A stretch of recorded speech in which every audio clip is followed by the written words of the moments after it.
isang oras pa ang biyahe. At naintindihan po namin na karamihan sa inyo ay hindi nakapag-almusal pa. No? Pero nangangako kami na heavy yung ating merienda lunch, saka yung merienda sa hapon. At doon na makakabawi sa inyo lahat. No? Anyway, itong learning session ay parte ng aming activity, especially during our quarterly meeting. No? Ito na po yung ikatlong quarter meeting na ginagawa at yung huli naming ginawa, ginawa to sa Zamboanga City. No? At yung una ay sa National Capital Region at maaari bumalik na kami sa NCR for the last quarter ng 2025. And we're not planning to conduct our quarterly meeting, of course, sa ibang probinsya naman. No? At mapuntahan namin mga constituents ng National Anti-Poverty Commission, Formal Labor and Migrant Workers. No? At yun po yung aming objective, mapuntahan lahat yung mga constituents ng council. No? At isa na rin dito yung ang Negros, napunta na namin yung Iloilo, napunta na namin ang Cebu, Davao, Cagayan, I think, napunta na namin din yan. No? Zamboanga, of course. Sa Norte, siyempre, Baguio City. So, yun po yung parang nagkakaraban kami, no? Parang nagkaroon kami ng dissemination kung ano ba yung ginagawa ng formal labor, no? At isa na rin dito yung learning sessions on the Omnibus Guidelines on Exercise of Freedom of Association and Civil Liberties and Just Transition. No? Pinagsama na namin yan at dahil ito na yung una, yung Omnibus Guidelines ay medyo mainit ngayon dahil kamakailan lamang na-announce ni Secretary Laguesma na yung Omnibus Guidelines ay isa ng executive order. No? In fact, it's now Executive Order 97 series of 2025. Ipapaliwanag ng ating ng resource person, ano bang kahalaga, bakit naging executive order ito? Hindi lang ito joint memorandum circular, no? Ay ipapaliwanag niya yan, ano kahalagahan, bakit nag-executive order ito?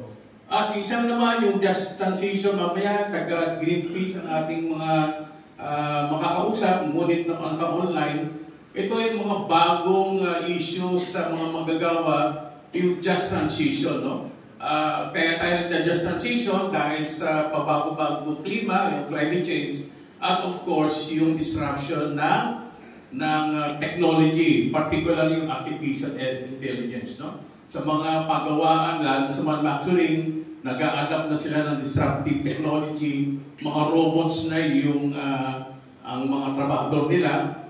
Tingnan natin, ano bang maapekto sa agriculture, especially sa sugar workers, ano ba yung magiging epekto nito, lalo sa mga sugar workers natin, no? Hindi lang naman sa mga technology, of course, sa babago-bagong klima.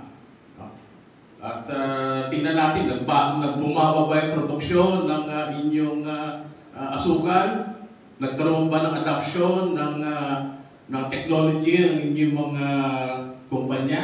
So, tingnan natin kung ano yung magiging epekto nito sa mga magagawa. Ngunit, gusto ko lamang banggitin yung mga organisasyon na nagsipagdalo sa araw na to. Kayo ay malugod namin tinatanggap at nagpapasalamat. Una ay patingin ko, ito yung pinamalaking delegasyon, no? Yung Nakusip. Tayo po yung mga taga-Nakusip. Yan! Yan, no? Malaking delegasyon yung Nakusip. Yan.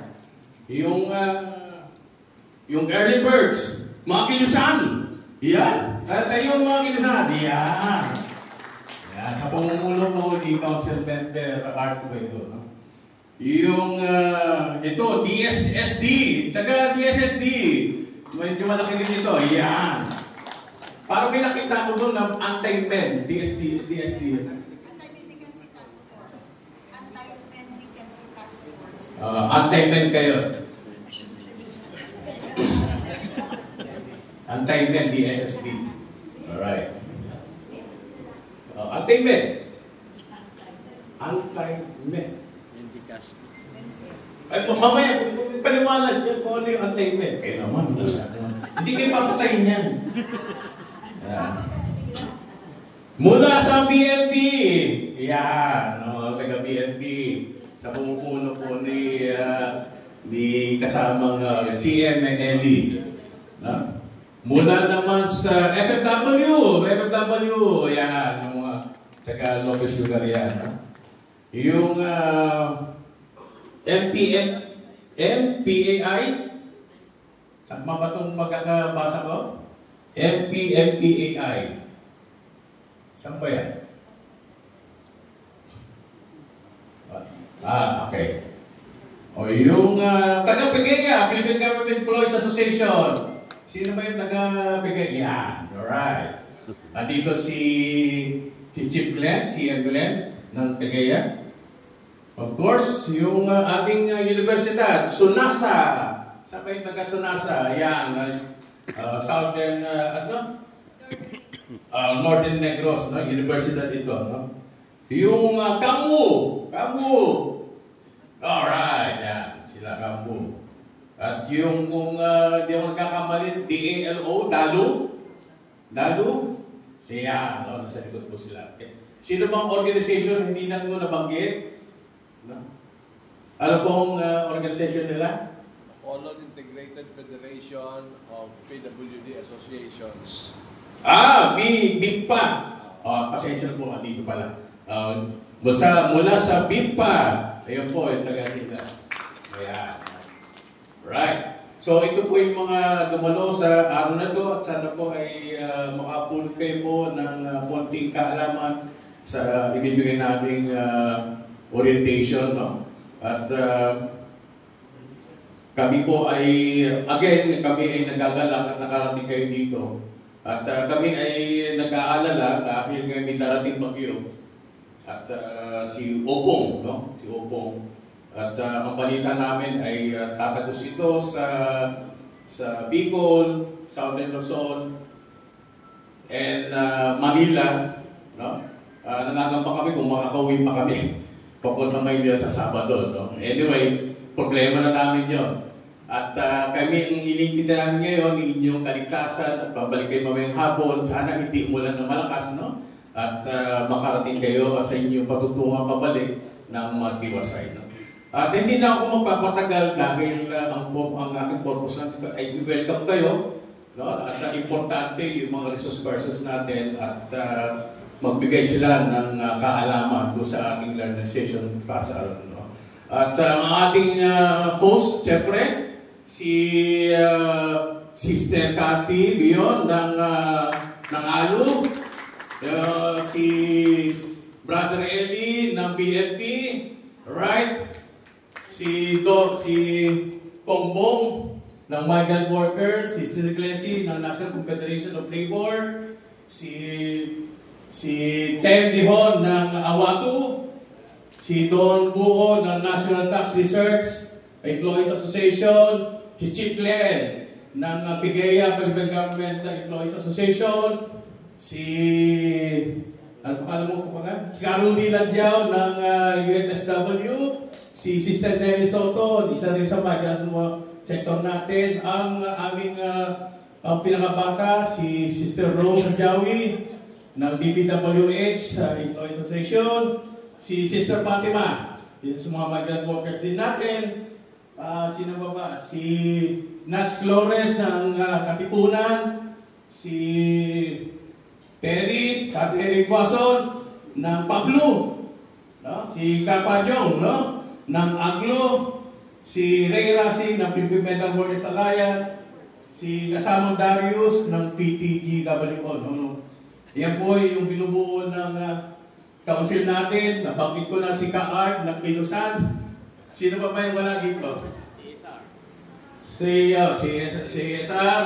At yung bubuo ng sekretariat namin, ang NAPSI. Tayo ba yun dyan? Palagpakan po natin sila, no? Yung taga-Department of Labor, nasaan na? Yan. Nagpapasalamat ka ba sa Department of Labor and Employment? Sila po yung nag-sponsor nitong activity ito. And as para sa inyo, marami sa inyo nag-avail din ng mga grants, no, sa Woodpin. Kung makikita nyo dyan, may Woodpin dyan. I-explain din nila mamaya kung paano pag-avail ng DILIP, no? Kayo, di ba, may rice trading kayo, no? Sa pamamagitan ng Woodpin.